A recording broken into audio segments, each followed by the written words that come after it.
Hello, everyone. Thanks for joining us. This is Heretics Corner, the podcast where we speak with apostates and talk about the issues they deal with. My name is Obaid. Unfortunately, Nulli and Dean are still on walkabout, so they won't be joining us. Today, we are really excited. We have on Dr. Marlene Winell. I hope I pronounced that correctly. Um, Dr. Winell is um, a behavioral consultant, and she's written. She's also a writer, and she's an educator, and she's written a book that focuses on what we deal with, and it's called Leaving the Fold. I hope I got that correct. So, Dr. Winell, if you don't mind telling us a little bit about yourself and the work you do, and we can go from there. Okay, well, I'm kind of an import. I was born and raised overseas, born in Hong Kong, grew up in Taiwan. My parents were Christian missionaries, and I was a very zealous young Christian for a long time too, part of the Jesus movement in Southern California. But then I went to college and found out a lot of new information, which gradually affected my faith, and I left the faith and became a psychologist, and kind of inadvertently became a expert in this area of leaving the faith because nobody else was really paying any attention to it. So it has been a big part of my practice to the point where I will see people individually, I do groups, and now I do retreats, which are really popular, where people can spend time, several days, with other people that understand, which is kind of rare, actually. People have trouble finding folks that understand what they've been through. So that's what we do. Yeah, I mean, that's something I've come across. A lot of people, especially ex-Muslims, I mean, that's the community I have most access to because I'm part of that. As they might find a psychologist or a therapist who's worked with, someone from another faith, but not really Islam, and they have a hard time understanding or relating what that person's going through. And so, I mean, it makes it, and also in Islam, if the person's not open about their apostasy, seeing a psychologist or getting mental health is a stigma. So that makes it even harder. I mean, I know it's gotten a lot better in the West, but there is still sometimes some stigma when you say, "Oh, I'm seeing a therapist." So, but in Islam, it's a lot worse than that. I was just wondering, like, one of the things I was really curious about was, have you noticed like a pattern that repeats between different faiths? I understand like individually it'd be different, but like, shunning from the family or completely being cut off from the community or things like that. Do you see like repetitions from, across faiths, or is it kind of like, okay, Judaism, they deal with this, Mormons deal with this, evangelicals deal with this, or is it, I don't know if I phrased that question correctly, but Yeah, I understand what you mean. I think there are certain doctrines that are pretty similar that people struggle with, like fearing the afterlife, what's going to happen, because doctrines of hell are hell or just other kinds of bad things that happen after you die. That's pretty common across faiths, and people can struggle pretty seriously with that for a long time. But I would say the biggest thing that is across faith is relationships with family, because families that are seriously religious anyway have a really hard time having a member leave the faith, and it can cause huge disruption. And especially the faiths that claim to be family focused, it's really quite ironic. yeah, I mean, like I said, I've noticed that. I know a lot of people who are ex-Muslim who, you know, they have no contact with their family, and even though they want to, they would try to reach out, especially to younger siblings or something, and they're completely shut off. And that's one of the hardest things they have to deal with because the people here that are supposed to support you the most, have completely let you go. Um, Mhm. because so I'd looked on your website and I'd looked on the couple of websites you had, and saw some of the stuff you're doing.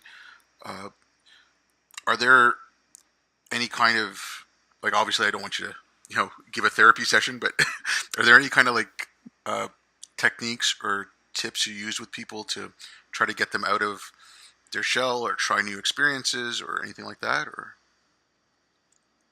You mean after they've left the faith? yeah, like Yeah. as Okay. they're So trying to that's come back into, like, they've left the faith and now they're cut off. Are they, as they're trying to rebuild their lives, I guess? well. Um, I guess I mean a big thing is to uh, clarify what they've been through and what they are going through, so that they aren't just blaming themselves. People have a real habit of doing that, especially if it's been hammered into your head that you are born bad and wrong and everything is your fault. Especially if you have hard times, like you crashed your car or you can't find an apartment or somebody hates you. People are very quick to to blame themselves because you've been taught that.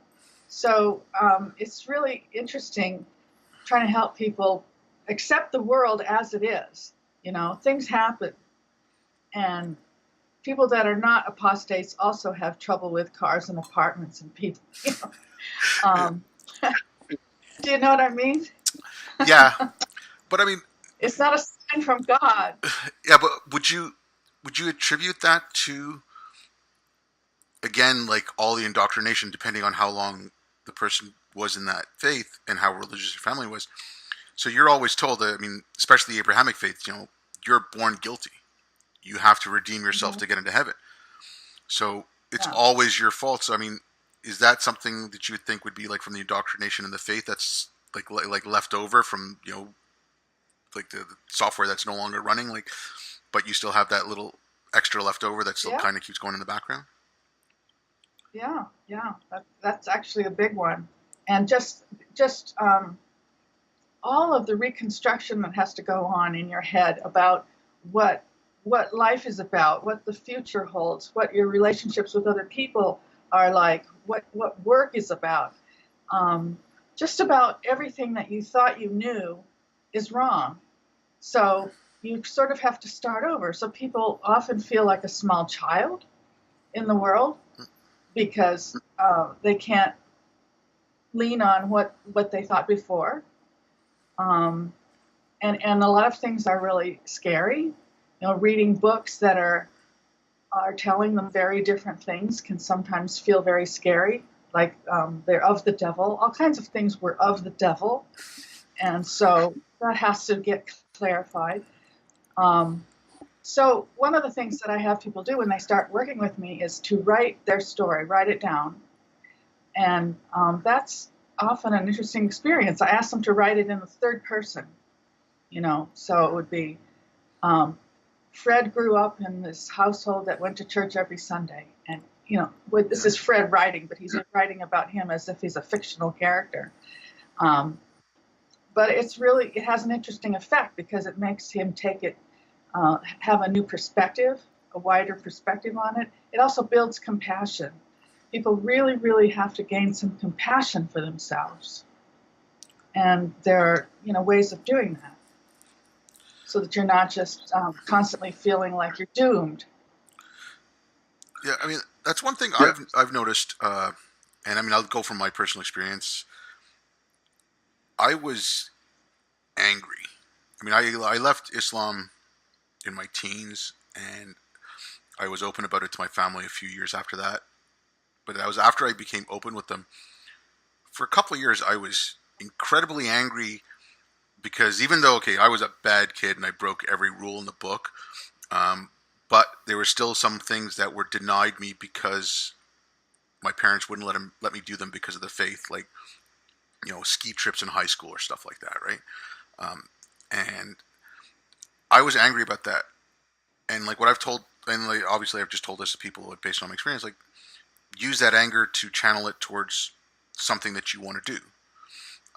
Do you notice that? Like, do you notice like a lot of anger in people after they've left the faith, or because I know a lot of people get angry and they're just, if you're an ex-Muslim, they're No. just mad at Muslims. Then they have that for a couple of years. Like, is that something that happens a lot, or is that different, or? Yeah, but I'm curious why you couldn't go skiing. It was a ski weekend in high school, and I can't remember exactly what had happened. I think my parents had caught me with a girlfriend just before, and then they said, "Okay, well, it's going to be boys and girls mixing, and we don't want you going there." And it was the ski weekend, not necessarily the skiing. It was the whole Okay. everything around Okay. it, right? So they I was knew I gonna was. say that's what Yeah, I mean. yeah. No, they just figured I was going to go there and be bad, not so much the skiing. Yeah. Okay. Anger. Yes. Yes. Lots of anger.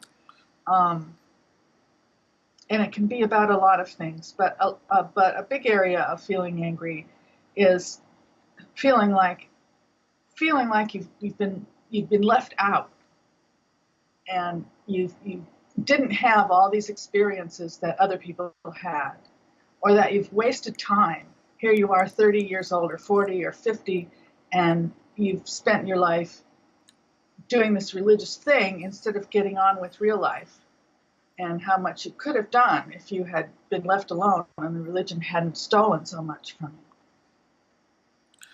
Yeah, that's. So, Sorry, go ahead. yeah. No, go ahead. No, that's like what I was getting at with the anger too. And again, like one of the things I've noticed too, and I don't, like I said, because I'm trying to work out,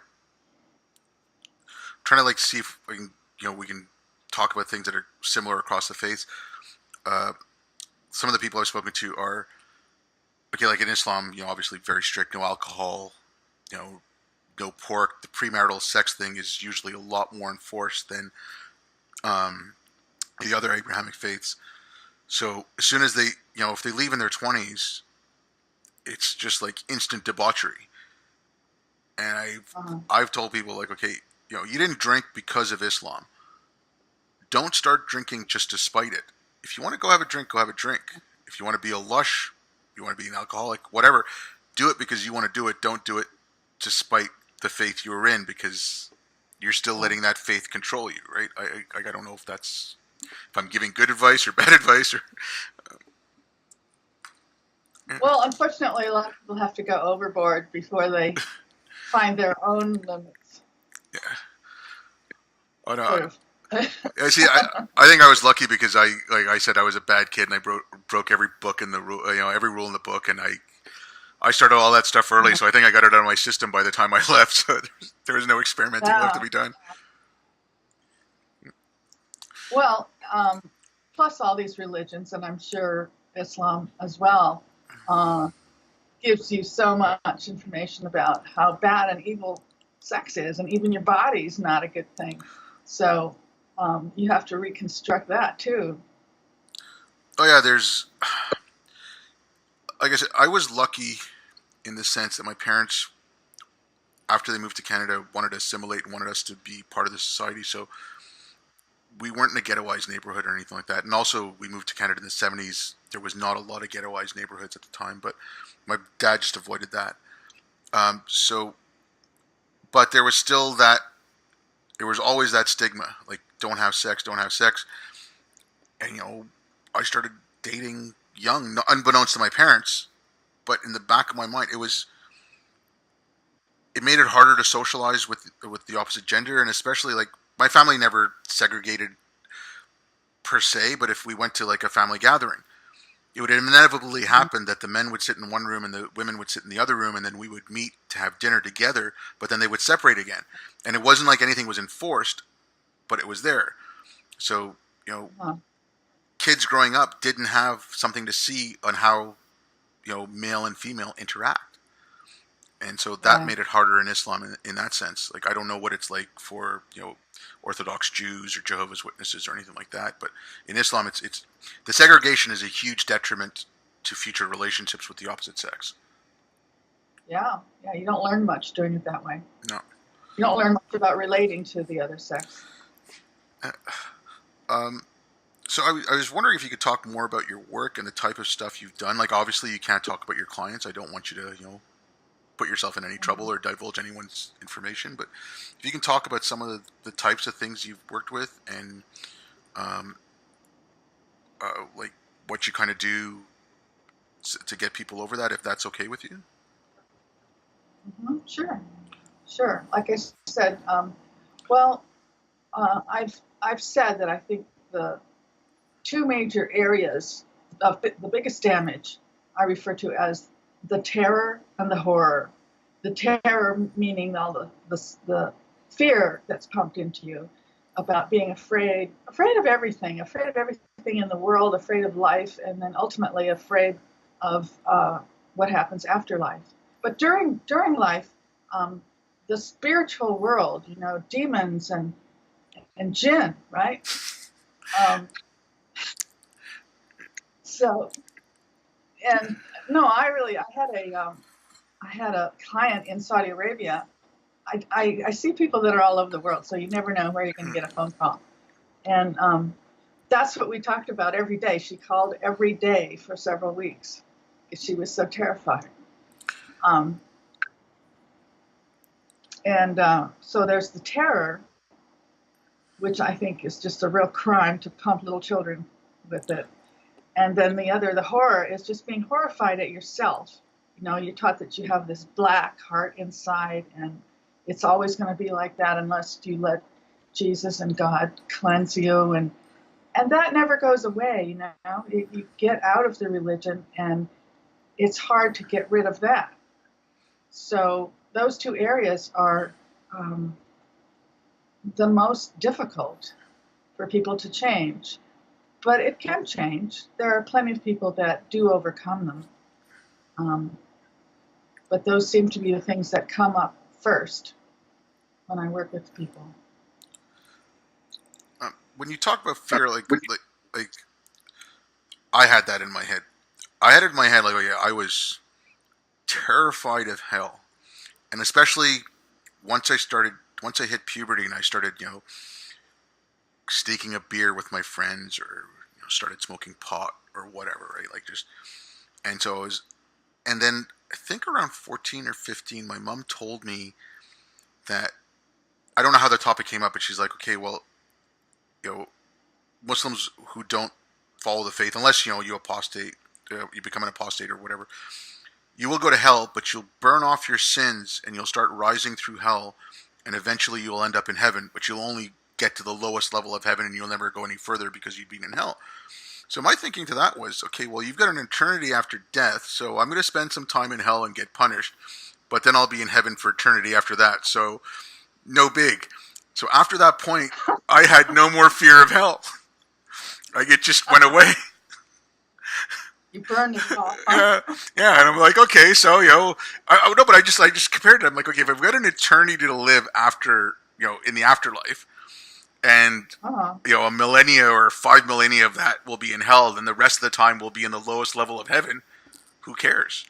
I'll, compared to an eternity, 5 millennia is nothing. So I think she was trying to say how special Islam was, and but she was still trying to warn me of hell. But when she told me that, I was like, no, I'm not scared anymore. Well, good. Yeah. Good.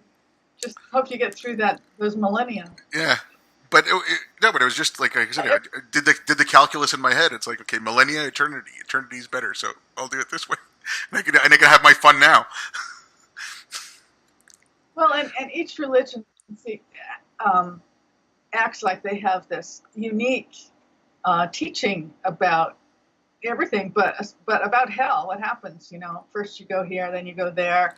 The Mormons have the outer darkness, instead of fire, and different rules about what gets you into the lower celestial kingdom versus the highest one. There's like 3 levels of heaven. Yeah.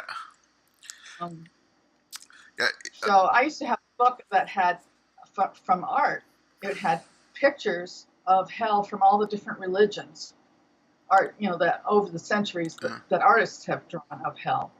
And it's actually quite funny because from all these different sources, they all think they have a good picture of what hell is like in these graphic-looking pictures.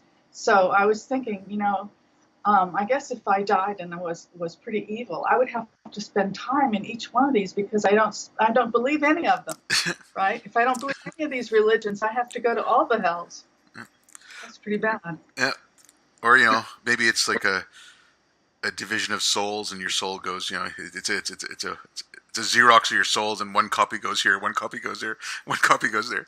Yeah, Um, yeah. but Which is most offended by my behavior? but yeah, I mean, actually, it's completely off topic, but it just brought it to my mind. I don't know if you've ever seen this. It's a Japanese movie called Afterlife, and it was a really Hmm. cool concept. And basically, once you die, you go to a way station, and you're met with people who help you along your way. And what you do is you pick your favorite memory, and you're there for about 4 or 5 days, and then you'll spend eternity in that memory. And it goes through the Oh, process of a few people who've just died and arrived there, and the caretakers, and it's seen from both their perspectives. Like I said, it was just when you were talking about all the different hells and stuff. It just like it was uh-huh. just popped in my head. But it was, if you've never seen it, This is Japanese. it's a Japanese movie. It's subtitled, Oh, but it was very interesting. It was I think it came wow. out in the late '90s, Uh-huh. and it was, like I said, it was very very interesting movie. And it was first time I'd ever seen an idea like that about the afterlife. Uh-huh. And Look, and I said I believe it was called Afterlife. there's another movie called Defending Your Life Yeah, that was it. with, It was a comedy with though. Meryl Streep. Yeah, it was Meryl Streep and Albert No, Brooks. It was well, Albert. it wasn't really a comedy. Yeah, Well, I think there were maybe some laughs, but they had to stop. They had to go to this way station as well yeah, and then they and have look at movies of their life yeah, and answer some questions. yeah, and then once you pass those, you got your wings, and you went on to the next level, and then you had to go. Yeah, no, it was. I don't know. Okay, I guess it wasn't specifically a comedy, but I mean it was Albert Brooks, so it's kind of quasi comedy. But yeah, no, it was a good Yeah. movie. Um, I just wanted to actually completely. You'd mentioned you grew up in Hong Kong and Taiwan, and your parents were missionaries. What was that like? Well, actually, they shipped me off to boarding school starting in junior high. I went to boarding school at a few hundred miles away from home, so I kind of grew up fast. And it was a Christian school, so it got more indoctrination there. But I learned to speak a bit of Chinese, and I think it was good in the sense of having a more worldly knowledge, not as protected as most Americans are. So that was good. Yeah, My parents were busy saving souls, though. They didn't have a whole lot of time for me. no, but like that when you mentioned the travel, that's one thing I do say a lot. Like people should get out and travel. Like I've been lucky in my life, and I've traveled quite a bit, and I did a lot of work overseas, so got to see a lot of things. So I mean, like I keep telling people, like, get out there and travel. You know. Yeah. Do you so getting back to like the like dealing with apostasy and stuff. Do you find that like the hardest thing for them is to like I know you mentioned relationships, but like do you find that people who've left religion will now have a because usually you do it later in life, right? You do it in your late teens, early 20s. Some people, like you said, in their 30s or maybe even a little bit later. Do they do they have trust issues, like making new friends, and who are they able to speak to, and who can they be open up with, or like do you notice anything like that, or Oh, yeah. I mean, this is part of that whole uh, area of rebuilding because everything about life is challenging and difficult because it's unfamiliar. A lot of times church or synagogue or whatever it is a closed kind of um, world, a closed environment. You get the religion, but you also get friends. You get your moral code. You get your meaning in life. You get everything all in one place. And so you don't have to learn any skills for making friends, right? And everybody believes the same thing, so that's convenient. So when they get out, it can feel pretty lonely and pretty frightening to. And also, there's this weird thing about small talk. People in the world are pretty comfortable. When you meet new folks, you just talk about trivial things at first, right? Yeah. Talk about the weather or whatever, and it's called small talk. And what happens with apostates, as you call them, is that they don't know how to strike up conversations like that. And because what they're used to doing is deep talk, and with the going straight for the jugular, how's your walk with God and stuff like that. So I've had conversations with them about that and assuring them that no, it's not wrong to have small talk. Their relationships have to go through stages before you get close to people. But to go, for example, to just even go into a club, and even if you're with friends, to just mingle, or to a party and just mingle, that is just terrifying, or just to maintain a friendship is kind of a mystery. And then there's dating. A lot of churches, I don't know if this is true where you're coming from, but churches don't want you to date at all. They want you to just find a mate. Oh yeah, that's Islam. Islam does not want you to date. I mean, you could get married. It doesn't happen as much anymore. It still does, but you can get married to someone you've never met. You'll meet them on your wedding day. So yeah, dating is not looked upon well at all. It's you meet someone, you get married, right? They don't expect you to date and whatever, and like they still have arranged marriages, and it depends on what part of the world you're in. Like my family comes from India, and so India and Pakistan, it's not so much arranged as it is matchmaking. Someone will say, okay, well, you have a daughter, marriageable age, so and so has a son, why don't they meet? And then they will meet supervised, and they can talk and get to know each other. Sometimes they can get to know each other a little bit. Sometimes it's the mothers who talk, and they say, okay, well, that's a good family. That's a good family. The families are good. Okay, we'll get our kids married, and the kids will never meet. Now, more and more people are letting the kids meet a couple of times so they can have a conversation, but that's about the limit of what they know about each other. So yeah, that's from that end. It's like, you're marrying someone who's a complete and utter stranger, and you have no idea what they could tell you what movies they like in that conversation, but you don't know anything else. It's no, but I mean, whatever. Like I don't even want to get into that. That's like no. It's like, okay. My parents were. I mean, and it happens a lot in South Asia. My parents were first cousins, but my mom grew up in Karachi. My dad grew up in India, so they didn't really know each other until they got married. So they hadn't really met until just before they got married.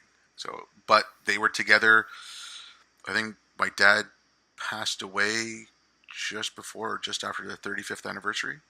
So they were together a long time. They, but then there's others that are just horrible. So Yeah. But getting back to like the small talk stuff and things, like I never had that issue, like I said, because I've grown up, but I do see that where it's almost like it's like you're creating a whole population of introverts. They might be extroverted, and that's their natural inclination, but it's beaten out of them, and they're just kept back. Like I don't know if I'm like I said, all these things. I'm just looking at things and observing them as a complete layman, so I have no professional credentials any of this. But I don't know if any of this stuff I'm like saying, like if it makes sense to you, or if I'm just speaking out of my rear. What were you gonna say? No, the creating like a whole population of introverts. Like I don't know if if Yeah. No, I think that's an insightful thing to say. Yeah. Well, plus they're used to, at least like evangelical Christians, for example, they're used to seeing other people as objects, not real people. They're either objects of conversion or they're objects of fellowship. Or maybe a third category would be objects of temptation.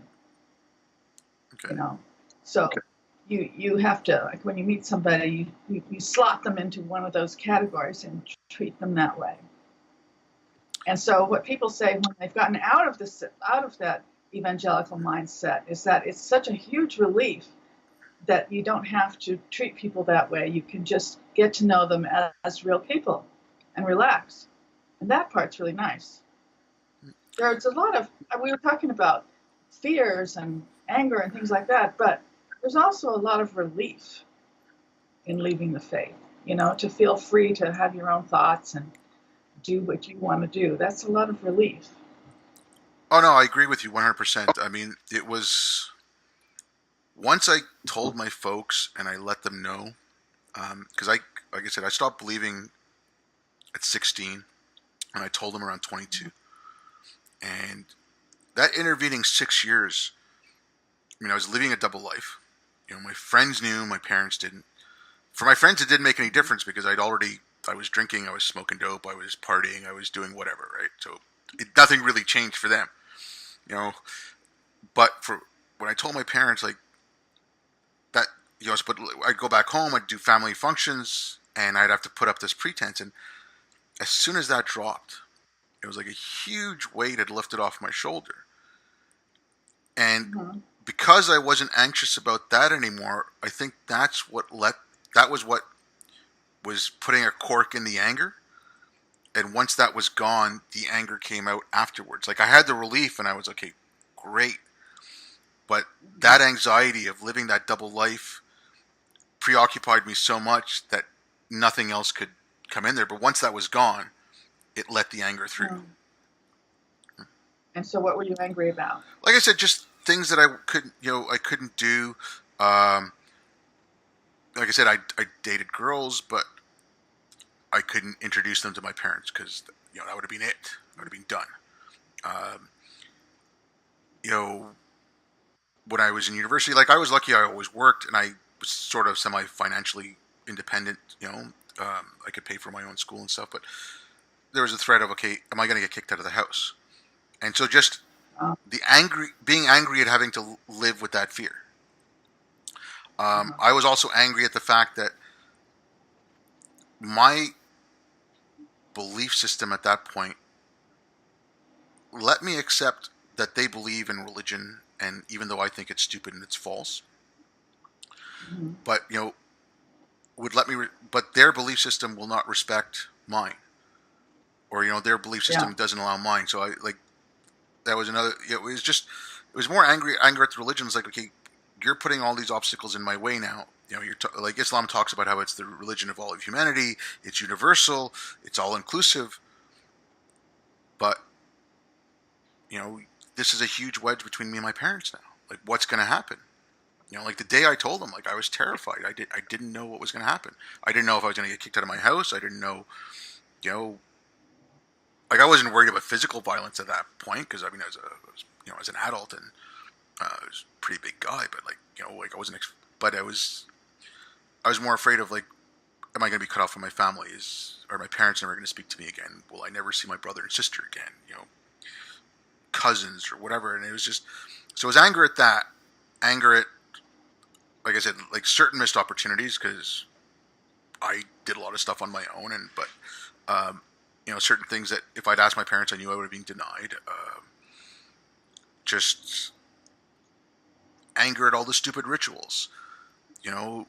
When you go into the washroom, you step with your left foot, not your right foot first. When you walk into a house, you step in with your right foot, not your left foot. When you're putting on your clothes, you do right first. It just like, and it's just these little stupid things that are just shoved into your head for no good reason.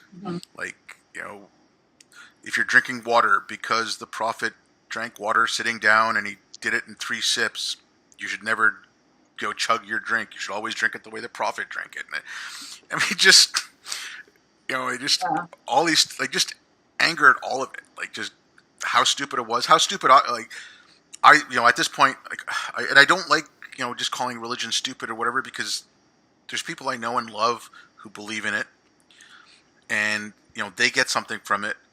But at that point, I just found it completely asinine and ridiculous. And like, I'm like, well, how could I have been so stupid to believe all these things? And I'm like, Wait a minute, wait. Now you're blaming yourself. I know I'm blaming my. Okay, I so don't know. Okay, but this was at that time, right? Like, and I know I'm blaming myself, but I was also like, I started having questions about it when I was 11, and I questioned my parents on things I'd heard and things I'd heard in class that contradicted it. And but I'm like, okay, well, why didn't I realize sooner that this was BS? And I know you're saying, okay, you're blaming yourself, but maybe it's just hubris that I thought I was intelligent enough that I should have, caught on to the lie or whatever. I don't know, but like, like there was some of that as well. Like I'm not claiming any special powers or not, being a well-adjusted human being. well, see, I think some of your anger. I'm going to play therapist for about 2 minutes here. Sure. Some of your anger is directed at yourself because you think you should have figured it out sooner.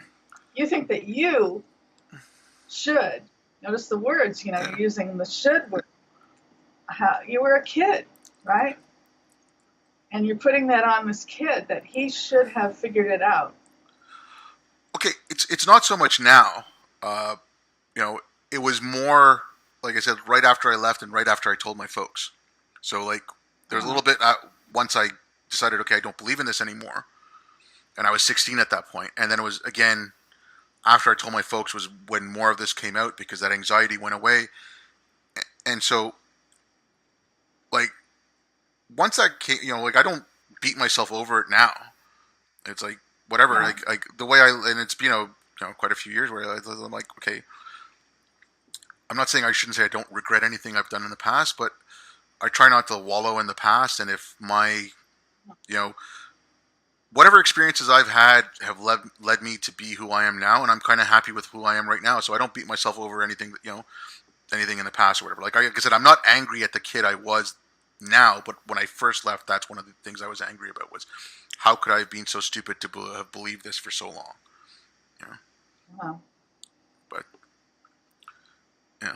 well, like I said, Yeah, a lot of people feel that way, and it's kind of important to understand. You don't have to make it good or bad, but just to understand why it lasted and there are some good reasons why you didn't figure it out until later. and I mean, honestly, like I said, for myself, it was like I said, there was a couple of years anger, but it was almost as if I took off I took off an old shirt and said I don't need this shirt anymore and just kind of threw it away. That was like literally like my break from it. Like I said, aside from the anger and all that, but I know people who like hang on to that for years and years. I mean, it causes. I think it's the longer you're in, the longer it'll take you to maybe get over once you get out. And again, I could be just making that up, but I think the more indoctrinated you were in the heart, and the more faithful you were once you leave, I think it becomes harder. But like again, I don't know if that's true or not. Yeah, and the self-recriminations can go on even more if you didn't get out till you were 30. That's hard, or even later. Uh, I'm just wondering, have you done work with families? So like, let's say there's a family who, and again, please, if I'm asking questions that'll, touch on your practice or whatever, I don't want to put you in that spot. But let's say there's families where, the mother's stopped believing, but the father hasn't, and they're still raising their kids. Like, are Mhm. there specific issues with that, or have you dealt with things like that, or? Yeah, a lot. Takes a lot of different forms where, and sometimes they end up in divorce, and sometimes not, and sometimes the dispute is over how they're going to raise the kid. So yeah, and often one of the members won't even come to counseling, because I am who I am. I'm not, you can sort of understand their point of view. No, but I mean, like, would you, if there was children involved, would you speak to them separately? Because I mean, obviously, if the parents are going through that, that's going to affect the kids, right? Like, or do you just kind of deal with the family as No, a whole? I don't talk to the kids separately Okay. because it's something that's between the parents. Okay. That would be pretty confusing to the child, I think. Okay. No, because like I said, I know a couple of people who are in that situation, and I just don't understand how they do it. And it's you know more power to them. They're seeming to make it work. So like I said, more power to them. But like it just confuses Yeah. the heck out of me. Well, it's hard, and sometimes they manage to get a truce going and just agree not to talk about it, which to me is pretty amazing. Yeah, but I that's another thing. Like I'm jumping around a little bit. When it comes to like after they've left the faith, when it comes to death, like do you find that there's more worry about that or less worry about that? Like because now they don't believe in an afterlife, but are they more anxious about death because that is a finality now? Like now you're admitting, okay, there is no afterlife. That's it. I'm done. So this is all the time I've got left. Like is that a cause of anxiety or is that like more liberating that you don't have to worry about burning in hell or whatever? Um, it's from sometimes more of an anxiety, but often it's more of a relief. They don't have to worry about hell. Yeah, but when people bring that up, as something that they've lost, the comfort of thinking that you're going to go to heaven, that's been lost. Um, and I say, well, welcome to the human race. You know, we all we all have to cope with a lot of ordinary things about being human, and we all have to make our peace with death, right? We're all to face mortality and make our peace with death. And most people that have a problem with death are actually having a problem with life. Okay. So, and they're not they're worried that they're not going to live the best life that they could. They're not making the best life. So, and usually people agree with me on that. That if you're living your life in the way that you most respect about yourself, then when death comes, you'll feel finished. Yeah, I can see that. Like if you've lived a life that you found fulfilling, you're not. You might be worried about okay, I've lived a great life and I've done all these great things. But there's so much more I want to do, and that's why you might be worried about dying because there's other things you want to do, but you do realize you've lived a fulfilling life. But yeah, I could see where if you've lived a life that you're not happy with, the thought of dying and not doing anything that you find worthwhile would be just horrifying. Yeah, when you run out of time to straighten up. I don't know. Have you ever read? It was a short paper by a German philosopher, Jürgen Habermas. It was called "The Awareness of Something Missing" or "The Awareness of What Is Missing." I think that's it. It was he wrote a short little essay. It's about 40 or 50 pages, and he starts off talking about a friend's funeral, and the funeral's in Germany. It's in a Lutheran church, but his friend was an atheist, and it was a completely secular funeral. And he talks about how these people got up and spoke, but then he said, at the end, the Amen was missing. And so he was like, everything was there, but in a religious funeral, there's something else that was missing in the secular funeral. I mean, Uh-huh. it was a really good read, and it gave you a perspective on the like the like is like I said again, just the title popped in my head, an awareness of what is missing, and it there is something missing, and I'd actually written not too long ago about my personal experiences with funerals and death in Islam, and I just Uh-huh. took four deaths in the family, and I wrote about those, and like how you talked about okay, the comfort of heaven. I find, and like I'm basing this solely on my personal experiences, so there could be other people who find it differently, but I found Islam to be very cold. I found Islam to be um, very rote. Like, first of all, they still Mhm. practice the body has to be buried within 3 days. Usually, the same day of death, they'll bury the body, so there's no preparation, right? The funeral itself, the ceremony is just an extra prayer after the afternoon prayer. The ceremony in the cemetery is very bleak, very stark. Now, some of the imams have started giving a little bit of a sermon afterwards. Some of them use it to push political agendas. Like at my father's funeral, half the people that were there weren't Muslim, and the imam tried to proselytize to them after the prayer, during the funeral, which I found disgusting. Um, so I Yeah, compare, I like, compared it to that book. I said, like, the way I found Islam treating funerals, there is no amen at the end of it. If you want to talk about a sanctified, like a sacred ritual, it doesn't treat it like that. mhm. Like, that's the way I found it. Like, I don't know, I can't really compare it to the other faiths. I've been to other, I've been to Christian and Jewish and Hindu funerals, and I noticed a difference. But, like, I'm not from those traditions, so I can't really compare it to those. Mhm. But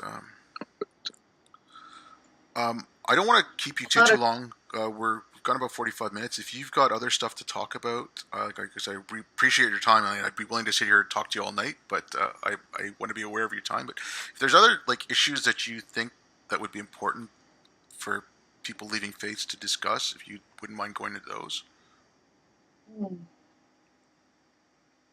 well, um, there's a lot of material on my website, so I encourage people to go there. Um, and also, if anybody wants to come to this retreat, that information is on the website, Okay. or get the book. It's kind of hard to summarize real quickly. Um, I guess the main thing I'd like to convey is a sense of hope. It's not the end of the world. That's on my. I have this flyer. Come to a retreat. It's not the end of the world. Um, yeah, and the thing about anger too. Um, Sometimes people are just a little angry at their parents or at other church people, and I like to clarify that the anger is more appropriately directed at the religion itself. There are all these things about it that are uh, pretty twisted. All of these religions, that logically and morally and historically, there's so much that's twisted about them, and these religions actually do hurt people. You know, so if you say, "Oh well, I'm not really mad at the religion," or it's stupid, I would agree with you. It is stupid. It's also hurtful, um, but it gets transmitted generation to generation like a virus. And people that are in it for their whole life probably caught it when they were children. Children are really vulnerable, and it gets embedded in your subconscious, and it's very hard. It's very hard, especially for some people, to get out of it. And you can have compassion for them. They've been victimized by something that's pretty insidious. You can get victimized, and so then you bring your own children up that way. So I don't see anything wrong with being angry at the religions of the world that are doing that. It's very self-serving, and so if you get that, you can be less angry at the people that have become stuck in it, including parents. Do you know what I mean? Yeah. Uh, yeah, because there are a lot of things about these major Abrahamic religions that are really, really damaging. Okay. I'm going to say something that other people. I mean, and I don't mean this. Like, I was angry at my mom, um, I shouldn't say I was angry, but I was okay, like when my dad was sick and I was working overseas, and all she's doing is praying continuously, and she's just praying and praying and praying. And I wasn't angry at her because she was praying, but I was angry at the fact that I'm like, you're praying, and like my dad got diagnosed with late stage lung cancer the end like November 30th, and then he died on his birthday December 9th. So he was in the hospital for a very short time. Um, so I was just angry. And I'm like I said, at the religion, like it's making her think that she's got to pray. What and if her prayers don't work, does she think that she was a bad person because her prayers didn't get answered and her husband then died? And like, so I shouldn't say I was really angry at my mom, but I was angry at the fact that she's just doing these prayers. And it was the same thing after my brother passed away. It's all anyone ever said was, it's the will of Allah. And like, I had aunts and uncles in my house, and the Quran was being read 24/7. I was just surrounded by it. And I'm like, what are you people doing? It's just like, there was no consolation really. The only consolation was, oh, well, it was Allah's will. Right? So, Yeah. like, I was angry about that kind of stuff at that point. So, I mean, like, for me now, the anger is, specific to the situation, right? So, when something like that comes around, I'm like, I just want to scream at them, like, this is useless what you're doing, but it gives them something. So, I don't want to, if they can find some comfort in that, and that's their way to grieve, I don't want to interfere with that, right? Obviously, but from my side, it's just like, Jesus Christ, wake up! Like, Yeah. That sounds totally infuriating. no, My aunt and uncle were missionaries to India 6 years ago, and my uncle came down with malaria, and so naturally she and other missionaries prayed for him, and then he died. And she was accused of not praying hard enough, and so they kind of blamed her. And for her, that was just too much, and she quit the mission field and left the religion. but that's, I mean, But I heard when I heard that, I was just so mad. yeah, But I was that's also glad that she got through it. no, but it's disgraceful. Like someone who's grieving, and you put that on them. You know, Yeah, it might have been in the back of her head, anyways. Like I don't know if it's in the back of my mom's head, and it's not something I can ask her. Like, and because I don't want her to relive it, right? But does she feel that she was in some way responsible because she didn't pray hard enough, or she wasn't good enough, or she wasn't worthy enough for her husband living, right? Like, yeah. you know, it's yeah. I mean, it's like that. That's to me. That's the one thing. It just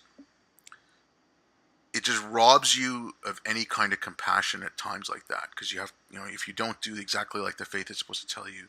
They talk about, oh, it's a place for comfort, but I find it the exact opposite.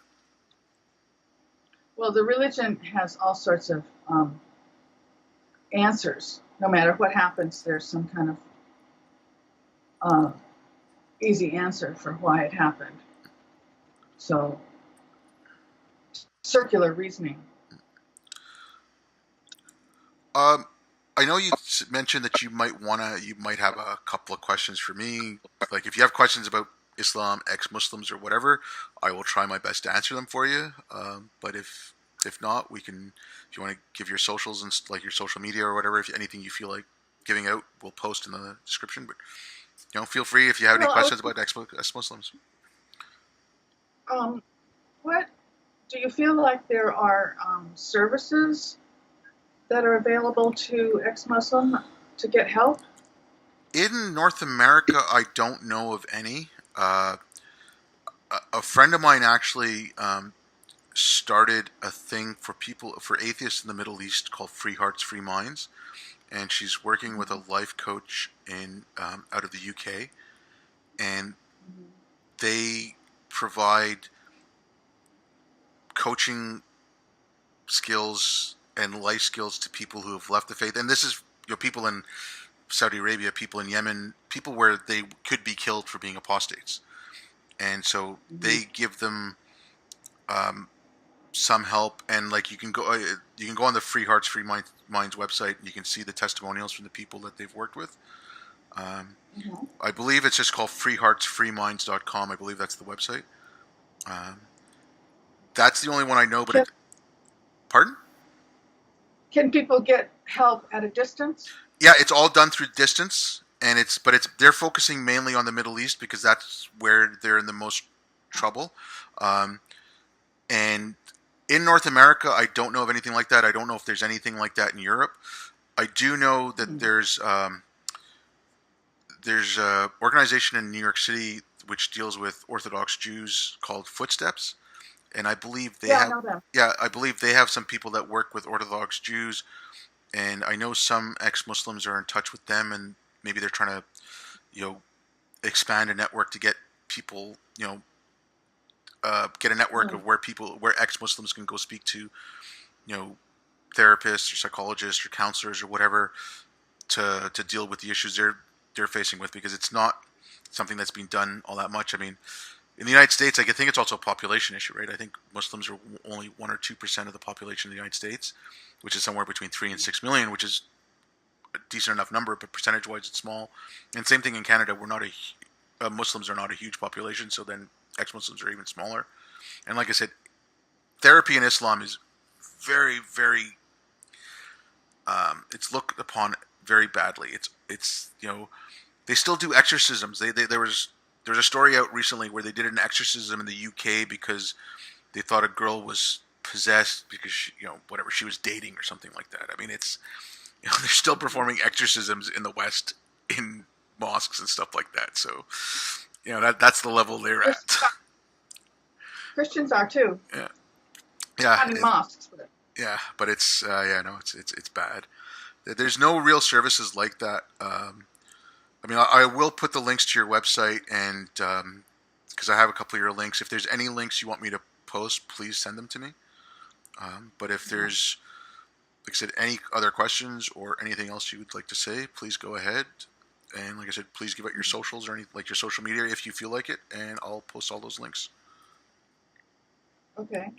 Do you want me to send them to you? Yeah, please just send them to me. I mean, if you can say them right now if you want as well, and then I'll post them in the Oh, video. okay.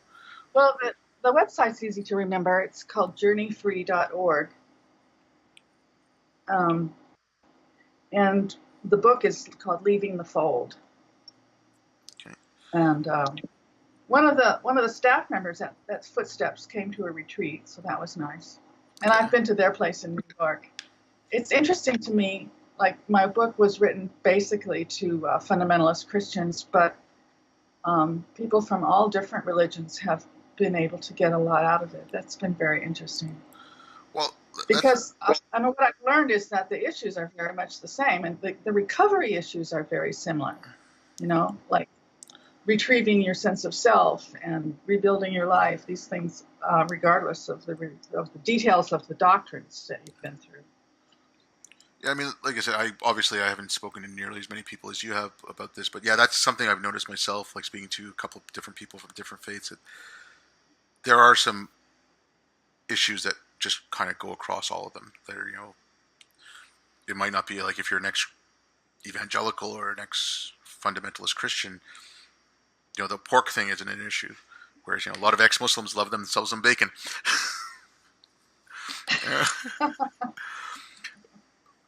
Well, thank you very much, Dr. Winell. It was a really Do enjoyable you have conversation. Pardon? Well, you're welcome. Do you have the link to your podcast in the email you sent me? I can send it to you again. I'd sent it to you originally, but I can send it to you again. It's not a problem. And once this episode comes out, I'll send you a link to this episode. And Okay. like I said, if you want me to include your Twitter or anything like that, please just send it over, and I'll include that in the description. Okay. But once again, thank Sounds you very much,